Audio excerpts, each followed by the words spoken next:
When did you realize your entire life was a practice run for a scam artist? I'm sitting here at 3:17 a.m. in my tiny apartment kitchen, drinking lukewarm coffee and realizing my entire life for the last 2 years and 8 months was a meticulously crafted lie orchestrated by a man who literally carries essential oils in his pocket and calls himself a vibrational alignment coach. But get this, I just found out the man I thought I was going to marry, Eugene Petrov, 44M, is not just broke, he's actively scouting wealthy, emotionally vulnerable women at overpriced music festivals, and I was just his practice run. I'm Kelly Price, 37F, and I thought I was dating a financially stable, slightly eccentric man who was just really into manifesting abundance. Past Kelly was such an idiot, I swear. I'm typing this out because if I don't, I might actually throw my iPhone 14 across the room, and my storage is already full, 247 notifications. Help. I don't even know where to start with this dumpster fire, but let's go back a week. Everything finally came to a head last Tuesday at 11:47 a.m. He had been planning this huge trip to the annual Desert Music Festival. You know the one, all the influencers and the dust and the $15 water bottles. Eugene, Mr. Toxic Positivity himself, had insisted we go VIP plus because, and I quote, "We need to set the intention for luxury, babe. Attract the high vibrational energy we deserve," which translated to me dropping $1,200 on the tickets alone, plus another $400 for his custom vision board t-shirt. I know, red flag the size of Texas, but Eugene always made me feel like I was investing in us, like I was contributing to the future we were manifesting. Eugene never had a traditional job. He called himself a consultant and a spiritual advisor. He drove a beat-up 2008 Honda Civic, which he said was a deliberate choice to stay humble while the universe prepares his BMW, and always smelled faintly of patchouli and desperation.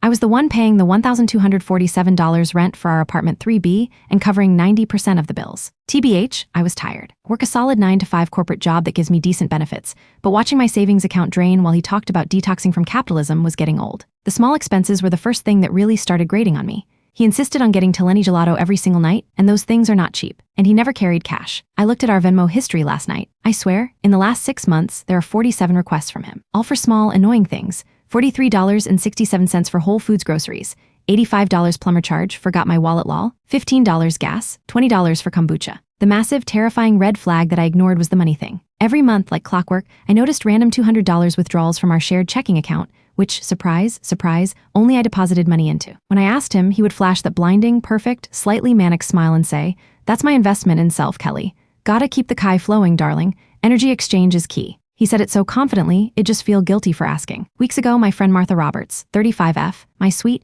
well-meaning, slightly oblivious golden child friend who has inherited generational wealth and never had to worry about a $43.67 grocery bill in her life, texted me. Martha texted, "Hey EK, so excited for the festival. Eugene is coming, right?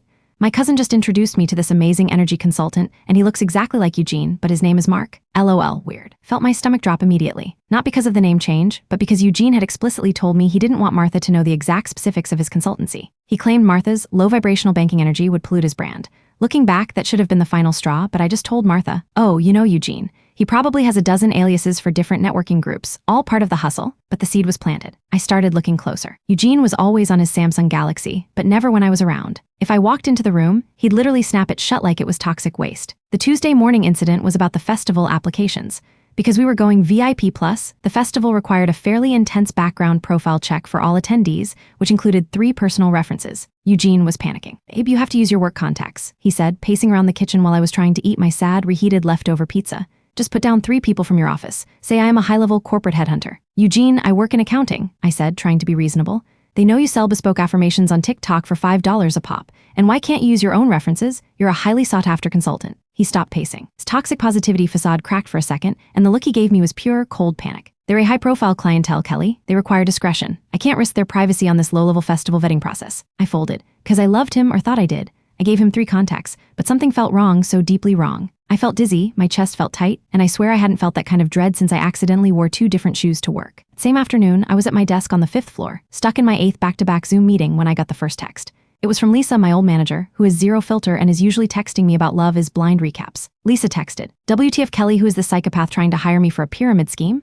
He just called me and asked if I could vouch for his 6-figure income and impeccable corporate ethics, and he sounds like he's sweating." I said I thought he sold crystals. "Tell me you aren't dating a literal gold digger." I felt the blood drain from my face. I muted my microphone and just stared at the text. I didn't respond. I couldn't. Then the second text came in from poor, sweet Greg in HR. Greg texted, "Hi Kelly, are you okay?" This man named Eugene called my direct line. He started discussing my PTO hours and then asked if I knew any wealthy single women in their 40s who are looking for vibrational coaching. "I think I need to report this to security." I was literally shaking, full body shaking. I had to excuse myself from the meeting, claiming an emergency stomach issue, which wasn't technically a lie because my stomach felt like it was doing a hostile takeover. I ran to the nearest bathroom, locked myself in a stall, and called my best friend, Sarah 37F, who's a goddess and always picks up the phone. "Girl, what the fuck?" I whispered, mascara already running. What happened? Did you finally get the promotion?" Sarah asked, her voice crackling slightly, probably stuck in rush hour traffic. I choked out the story about Eugene demanding fake references and what Lisa and Greg had texted. "The audacity," Sarah hissed. "Absolute disrespect. He's using your professional network to find new targets, Kelly. This isn't just about the $1,247 rent. This is about him actively looking for replacements while you're paying his bills." I know, I said, scrubbing furiously at my face with a damp paper towel. "I feel so stupid. I literally gave him my contacts." "Don't say that," Sarah said fiercely. "You're not stupid, you're just dating a sociopath. Now here's what you do. You go home, you pack his chakra stones and his 5 pairs of dirty AirPods, and you change the goddamn Wi-Fi password." But I couldn't wait until I got home. I had to know. The festival was this weekend. He was preparing. I left work early, speeding home in my 2018 Honda Civic. When I pulled into the parking lot, I saw Eugene's beat-up Civic wasn't there. Good. I ran up to apartment 3B, heart racing. Went straight for his desk where he kept his consulting files. I swear, the only thing he had on his desk was a moldy piece of toast he claimed was an artifact and a copy of The Secret. I opened his laptop bag. Inside, hidden beneath a folder labeled Abundance Manifestation Plan, I found a small, worn notebook. The first page was just a series of names, ages, net worth estimates, and weaknesses. It wasn't a client list. It was a target list. And right at the top, in large, aggressive handwriting, Martha Roberts, 35F, golden child status, easy mark, access to generational trust fund, weakness needs approval. My jaw literally dropped. Martha, he was planning to steal my friend's money. This wasn't just about me being broke, this was criminal intent. I flipped the page. There was another name equally detailed. Hannah Sharma, 74F, widowed, recent settlement, anti-vaxxer. Weakness, prone to conspiracy theories, needs protection from the government. Perfect for the spiritual guardian role. Hannah Sharma, 74F. Why did that name sound familiar? Then I remembered. Hannah Sharma was a mutual acquaintance who was supposed to be at the festival with Martha's group. She was exactly the type Eugene targeted: vulnerable, wealthy, and looking for some kind of extreme guiding belief system. I felt a surge of pure, blinding rage. I wanted to scream, but I was so numb I just stood there, clutching the notebook. Then his phone buzzed on the counter. It was the Samsung, the one he guarded like Fort Knox. He must have forgotten it in his rush to leave. I knew I shouldn't. I knew it was invasive. But honestly, at this point, ethical boundaries felt like a quaint concept from a previous life. The screen was locked, but he had that cheap setting where the notifications show up on the lock screen. There were 47 notifications. 46 were from various TikTok affirmations. The 47th notification was a Zelle transaction receipt. I leaned in close, wiping away a stressed tear that was dangerously close to blurring the screen. The transaction was for $800. It was sent to Eugene. The sender name, Martha Roberts. And the memo, right there on the screen, read, "Deposit for VIP festival coach and consultant. So excited for the manifestation session? XOXO. I felt my knees buckle. It had already started. He was using the fake festival vetting process as a distraction while he actively hustled my friend for $800, probably claiming it was for the VIP access I had already paid for. The math wasn't mathing, but the fraud was obvious. I needed the unlock code. I tried the obvious ones, my birthday, his birthday, 12/34. Nothing.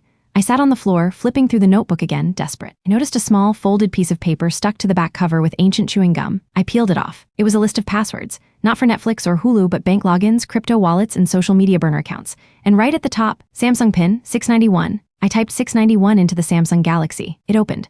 My hands were shaking so badly I almost dropped the phone. I went straight to his text messages. Conversation with Martha was exactly what I expected: flowery spiritual nonsense mixed with aggressive financial requests. But then I saw a conversation at the very top. Not Martha, not Hannah. It was a burner account named Festival Vibes Guru. I opened it. The most recent message from Eugene, sent just 20 minutes ago, read, "It's all set, darling. Ticket secured with the Marks money. Meet me at gate 4 tomorrow morning. Time to execute the final stage of the plan." I felt the blood pound in my ears. Final stage of the plan? I scrolled up, reading the terrifying chronology of their arrangement. This wasn't just a side hustle. This was a sophisticated, planned-out, multi-stage scam targeting specific individuals. Then I found the message from the other person, Festival Vibes Guru, sent just moments after the $800 Zelle receipt hit. It read, "I'm ready, Eugene. Did you get the required document from Kelly's work? I need to make sure the reference check is watertight. If she calls the cops, the only thing that will save us is proving we had legitimate employment intentions, even if the jobs were fake. You need that corporate letterhead document now." I stopped breathing. Corporate letterhead document? I hadn't given him any document with letterhead. Then I realized the reference check disaster wasn't just calling my friends. It was a complex, multi-layered setup. I was already thinking about calling the cops. This was way beyond just dating a scrub. I ran to the shredder where I had tossed the initial festival application printouts. It was empty. He had taken them. I pulled myself up, my vision blurry, and went straight to my laptop. I had access to our shared Google Drive where we kept things like lease agreements and tax documents. I typed in Eugene Festival in the search bar. A document popped up. It was dated today. I clicked on it. It was a PDF copy of a letter. It had the official letterhead of my company, the very company I risked my job at by giving him references. The letter was titled, Offer of Senior Director Position Hannah Sharma. It was a complete professional employment offer, listing a salary of $180,000, signed by Eugene Petrov, Chief Operating Officer. The entire thing was completely fake, obviously, a document fabricated using my company's internal templates. The purpose of the document was clearly stated in the body. The senior director role was specifically designed to handle investment oversight and portfolio management for the CEO. And the letter stated that Ms. Sharma's initial investment deposit of $25,000 was required to start the new portfolio immediately upon her arrival at the festival, where the contract would be signed. It was a total scam. Weren't just going to the festival, they were going to finalize a massive theft from Hannah Sharma, 74F, under the guise of an executive job offer. And they were using my company's official-looking paperwork to do it. And the entire thing was set to execute the final stage of the plan tomorrow morning at Gate 4. I backed out of the document, the adrenaline spiking so hard I could hear a high-pitched whine in my ears. I looked at the time on my laptop. It was 3:45 a.m. I had to tell Martha, I had to warn Hannah, and I had to figure out how to stop Eugene before he showed up at the festival to sign a fraudulent contract with my company's letterhead on it, which would definitely lead to me being fired and possibly arrested. I grabbed the Samsung, the notebook, and a half-eaten bag of Trader Joe's pretzels and ran out the door. I knew if Eugene came home and found the phone gone, he would panic. Got into my Civic, drove 3 blocks, and parked in the dimly lit Taco Bell parking lot. I needed coffee and a plan in that order. I pulled out the Samsung and went to the text with the burner account, Festival Vibes Guru. I needed a name. Who is this person? I scrolled way back. The earlier messages were much more casual. They were discussing logistics, travel, and specifically, the car they would be driving to the festival. One message, sent 3 months ago, stood out. Festival Vibes Guru texted, I know you hate it, but my dad insists I take the BMW. It's got the Apple Watch tracking disabled, but be careful with the GPS. Don't be late for the flight, MARTHA. Wait, stop, reread that. MARTHA, my golden child friend, Martha Roberts, 35F, the one who had just zelled Eugene $800 for consulting. The one who was the first name on the target list. One who had initially brought up the lookalike energy consultant named Mark.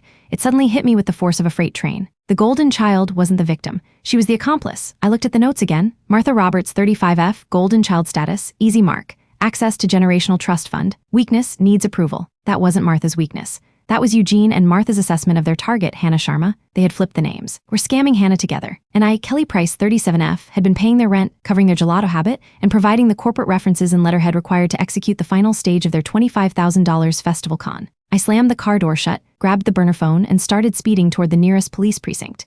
I was done. Just done. I had enough proof for a full-blown fraud report, and maybe even enough to keep my job. But as I drove, the Samsung buzzed in my hand. It was an incoming call. It wasn't Eugene. It was my friend Sarah. I swiped the green button, my voice shaking. Sarah, you will not believe this. Martha is... Kelly, listen to me, Sarah interrupted, her voice tight and panicked. Martha just called me, screaming. She said Eugene showed up at her house 5 minutes ago demanding his phone back, and he looked insane. He knew you took it. Said he knows you have incriminating evidence, and he is absolutely going to the police first. He is claiming you stole his life savings and assaulted him. Kelly, he's already at the precinct right now. I gripped the steering wheel so hard my knuckles turned white. My tires screeched as I realized I was heading directly into a confrontation where the lying, toxic con artist had already established himself as the victim. I stopped the car 5 blocks from the precinct. I couldn't go in there unprepared, not if he had already made the first move. I looked down at the Samsung, at the burner account texts, at the fraudulent offer letter PDF, and the address for Gate 4. The realization that I was now involved in a full-on police report situation and a massive corporate fraud scheme, all because I dated a patchouli-scented narcissist, settled over me like a suffocating blanket. I knew what I had to do next, but I needed absolute proof and documentation before I talked to any law enforcement officer, or I would lose everything. I had to go to that festival. I had to get the hard evidence and confront the entire operation. I put the car in drive, but instead of the precinct, I turned toward the highway, heading east toward the desert. Music festival was happening tomorrow, and I needed to stop Eugene Petrov, Martha Roberts, and the final stage of their plan before Hannah Sharma was $25,000 per her, and I was fired for corporate fraud. The high vibrational energy was officially dead. I drove straight through the night, running on lukewarm coffee, half-eaten pretzels, and a level of pure, blinding rage that honestly should have qualified me for a minor felony. It was about a 5-hour drive to the Desert Festival grounds, which meant it arrived just as the sun was coming up, and the final stage of the plan was set to execute at Gate 4. I kept the Samsung burner phone sitting on the passenger seat, occasionally glancing at the thread with Festival Vibes Guru, aka Martha. Every time I saw her name, I felt sick. My golden child friend. The one I shared stupid Pinterest boards with. One whose baby shower I spent $300 on for a custom artisanal cake. She was running a financial fraud scheme with my boyfriend, using my rent money and my career connections to do it. So 2 days later, Friday morning, 8:15 a.m., I pulled into the massive, dusty parking lot of the festival. Even at this ungodly hour, there were already people setting up their ridiculously expensive, bespoke campsites. Everything smelled like ozone, sunscreen, and the faint collective aroma of poor financial choices. I parked my humble 2018 Civic about a mile away from the VIP entrance. I was not looking for a confrontation yet, I was looking for proof. I put on the most nondescript outfit I own: jeans, a gray hoodie, mine, thank God, not Eugene's terrible hemp one, and sunglasses big enough to hide the fact I hadn't slept in 48 hours. First thing, I called Sarah. Kelly, where are you? Sarah sounded like she had been chain smoking and drinking espresso since I hung up the first time. I'm at the festival, I whispered, hunching down in the driver's seat. I have his burner phone, the list, and the fraudulent job offer letter. Martha's the accomplice, Sarah. She's the guru. They are running a $25,000 scam against Hannah Sharma. A long silence. Then Sarah exhaled loudly. Okay, wow, that's like a movie plot. GL, I knew Martha was selfish, but I didn't think she was federal offense selfish. I know, I said, but he already went to the police. He's ahead of me. I can't walk in there and just hand them a phone I stole from a man who is claiming I assaulted him and emptied his bank account of life savings. I need a lawyer and a physical signature or some kind of recording of the transaction happening. You are absolutely right, Sarah confirmed. Do not go to the precinct. You need documentation, or this entire thing gets spun into a messy domestic dispute and he walks away with the money and your letterhead.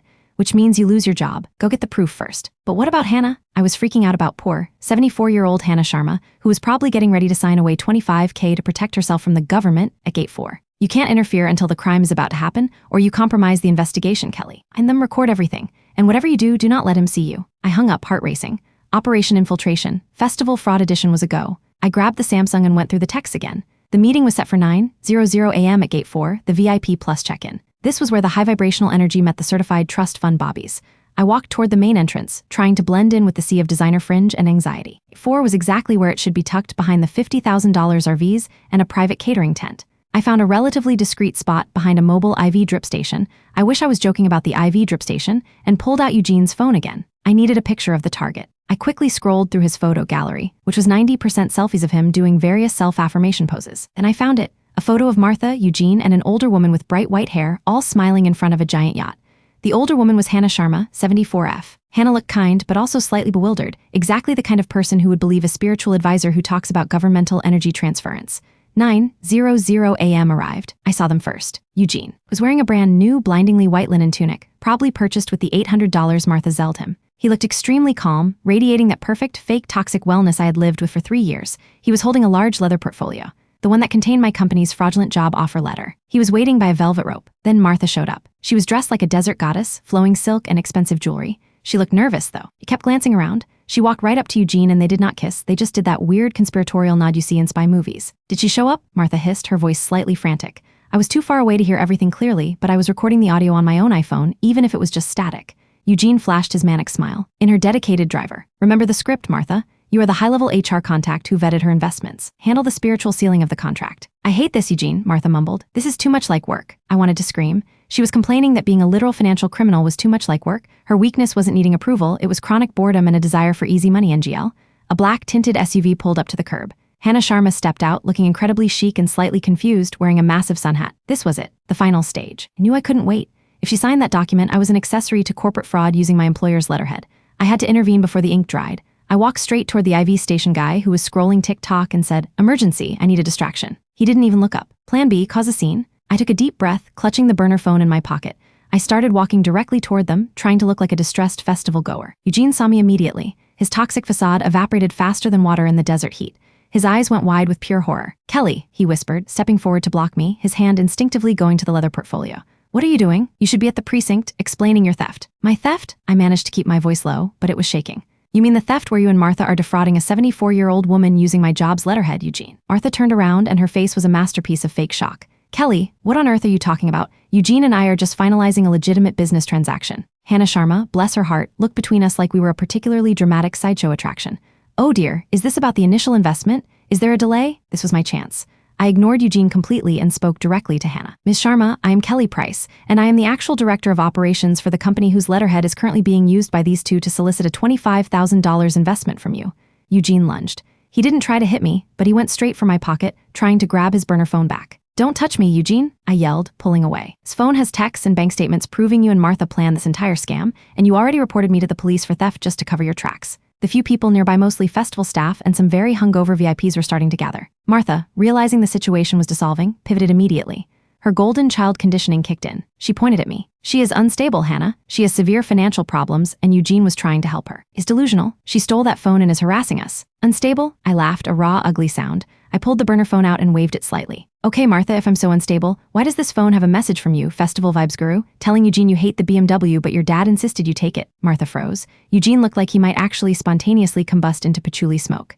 Hannah Sharma, surprisingly, took a calm step back. She eyed the leather portfolio Eugene was clutching. Mr. Petrov, she said, her voice surprisingly strong. If Ms. Price here is so unstable, why are you refusing to let me see the official letter of recommendation that I was supposed to sign? Eugene tried to pull the last thread of his toxic positivity. Hannah, darling, this is low-vibrational drama. We need to clear this energy before we sign the contract. Kelly's trauma is manifesting itself. Show her the document, Eugene, I commanded. Show her the one where you fabricated a job offer of $180,000 and demanded a $25,000 initial investment deposit. Eugene, sweating now, started backing toward a golf cart.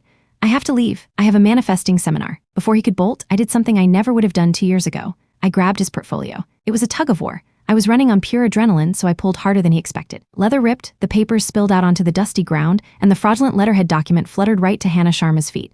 She calmly bent down and picked it up, adjusting her glasses. She scanned the page, reading the part about the required $25,000 investment deposit. She looked at Eugene and Martha, and her face was stone cold. I see, Hannah said, folding the paper neatly. I suppose that explains why my actual financial advisor warned me about the specific type of high-level affinity fraud. Thank you, Ms. Price, for the timely intervention.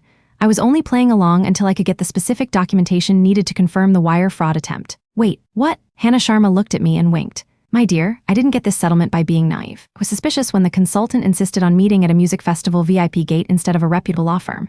And Mark, LOL please, you should have seen the text my actual financial team intercepted. I felt my knees genuinely buckle this time. Hannah Sharma was not the victim, she was the bait. She knew the whole time. Eugene and Martha, however, had missed this crucial detail. They were pale, realizing the bait had teeth. Martha, you idiot. Eugene shrieked, totally abandoning his guru persona. I told you to vet the Mark better. She's got lawyers. Martha looked at him, her golden child composure finally cracking. You said her weakness was needing protection, Eugene. You promised me this would be clean. This was the beautiful, messy confrontation I needed. And I had it all on audio, thank God. Suddenly, an actual security guard, looking bored, arrived. Is there a problem here, folks? You're blocking the VVIP entrance. Hannah Sharma stepped forward, holding the letterhead document. Yes, officer. These two individuals are attempting to commit wire fraud using fabricated corporate documents.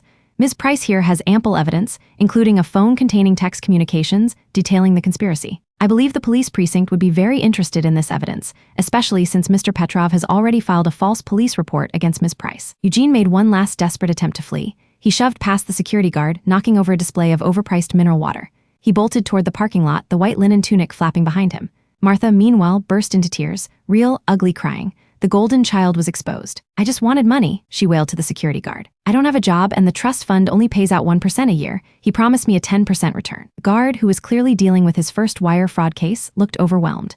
Hannah Sharma sighed, reached into her expensive designer bag and pulled out a small, pre-printed card. She handed it to the guard. This is the contact information for my legal team.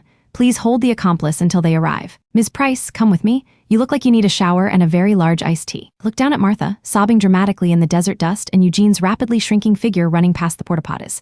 I felt nothing, just exhaustion. I followed Hannah to her waiting SUV. The driver opened the door. You risked a lot, Hannah observed as we drove away from the Gate 4 drama.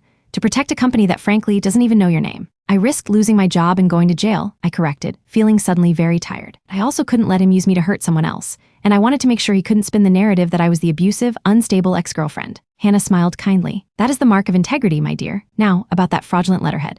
My legal team can certainly smooth that over with your corporate compliance department, especially since you successfully foiled a major criminal enterprise. The relief was so profound I almost cried. I wasn't getting fired. I wasn't going to jail. Fast forward to Saturday morning. I'm sitting in a ridiculously fancy suite at a nearby hotel comped by Hannah Sharma's legal team. I might add sipping proper coffee, not lukewarm dishwater. I spent 3 hours last night with a very nice and very expensive lawyer named Rebecca, going over every text, every receipt, every Zelle request. Rebecca confirmed the obvious. Eugene Petrov was toast. Wire fraud, attempted corporate identity theft, and filing a false police report.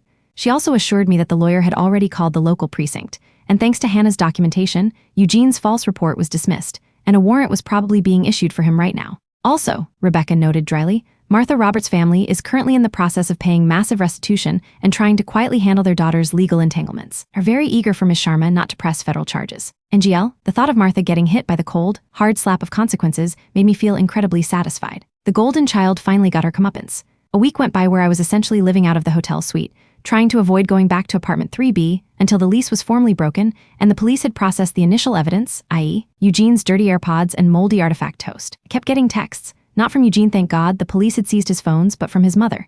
His mom texted me a novel, like actual paragraphs, starting with, Kelly, you are tearing this family apart with your malicious lies. Eugene is a sensitive soul who suffers from chronic underappreciation. Followed by, I know you were financially dependent on his spiritual guidance, but that is no excuse for theft. I blocked her instantly. Boundary setting level, expert. Tuesday, I was finally ready to face the apartment. I went with Sarah, who brought industrial-strength garbage bags and a baseball bat just in case. The apartment was eerily quiet.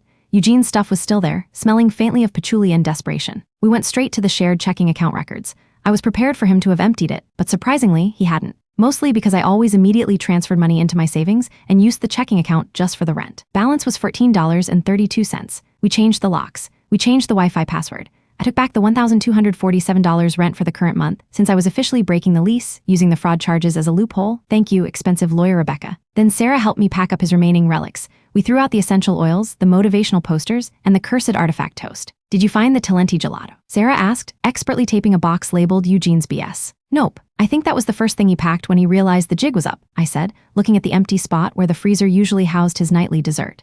3 days after that, on a Friday afternoon, I got a registered letter from Eugene's lawyer. He was representing Eugene, who was now officially AWOL but facing multiple charges. Letter was mostly legalese, but the core demand was this. Eugene was requesting the return of his personal effects, including his investment coaching materials, and the $1,500 owed to him for emotional damages caused by Ms. Price's aggressive behavior. The audacity. I forwarded it straight to Rebecca. She texted back 10 minutes later, LOL. We will countersue for the 347 petty Venmo requests. Small victory number 1. Venmo requested him $347 for that dinner. He hasn't responded, but the satisfaction of the pending request sitting in his digital mailbox is enough, TBH. So where am I now? I am typing this from my new apartment, which is basically a shoebox, but at least it's mine. No one is telling me I need to manifest a better lease agreement, and I can buy store-brand ice cream without guilt. My company's compliance department was actually incredibly supportive, thanks to Hannah Sharma's intervention. I got a written commendation, not a raise, unfortunately, gotta keep it real, and a very stern warning about vetting future partners. My boss actually pulled me aside and said, Kelly, you saved us from a massive regulatory nightmare. You're an asset. That felt great. My credit score took a hit from breaking the lease early, but at least I'm free. I'm eating ramen every day, but I'm sleeping peacefully for the first time in years.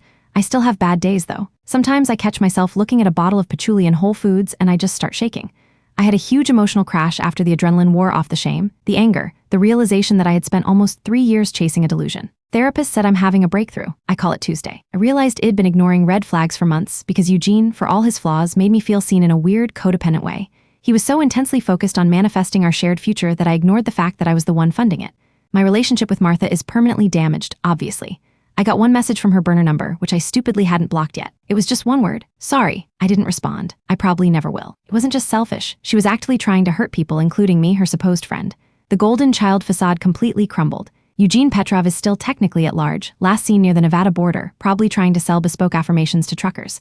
But he's facing charges, and his criminal record is going to follow him. He lost the war, even if he won the initial sprint to the precinct. The biggest thing I learned? I'm queer. I've known it intellectually for a while, but being with Eugene, constantly conforming to that toxic performative relationship structure, I never allowed myself to really lean into it. I was trying to fit my square peg life into his round, self-help guru hole. Now that he's gone, and the dust has settled, literally, I still have desert sand everywhere. I realize I can just be me. Yesterday, I went out for drinks with Sarah, and we screenshotted the passive-aggressive posts Eugene's few remaining followers are putting up. Seriously, one of them posted, praying for our light leader who has been attacked by dark feminine energy. It was ridiculous. We laughed so hard I cried. That was the first time I realized I'm gonna be okay. I'm finally dating again, but differently. It's someone really cool and grounded, a social worker who drives a 2012 Subaru and talks about concrete problems, not vibrational energy. She definitely carries no essential oils. She actually laughed when I told her about the Talenti demands. I still sometimes wonder if I made the right move going to the festival first instead of the police. It was high risk, high reward. But honestly, if I hadn't been there to stop that contract, I would have lost my job. So, worth it. I'm closing my burner account thread now. Thank you, readers, for letting me type this out in real time. It helped me process the insane reality of the last 3 weeks. The journey from financially dependent idiot to accidental corporate fraud whistleblower was exhausting, but at least I know what red flags look like now. If they call themselves a vibrational alignment coach and ask you to pay their rent, just run. We'll update if Eugene gets caught or if anything else truly insane happens, but for now, I'm just focusing on paying my own damn bills and enjoying the quiet. I finally changed the Netflix password, BTW. Petty? Yes. Satisfying? Also yes.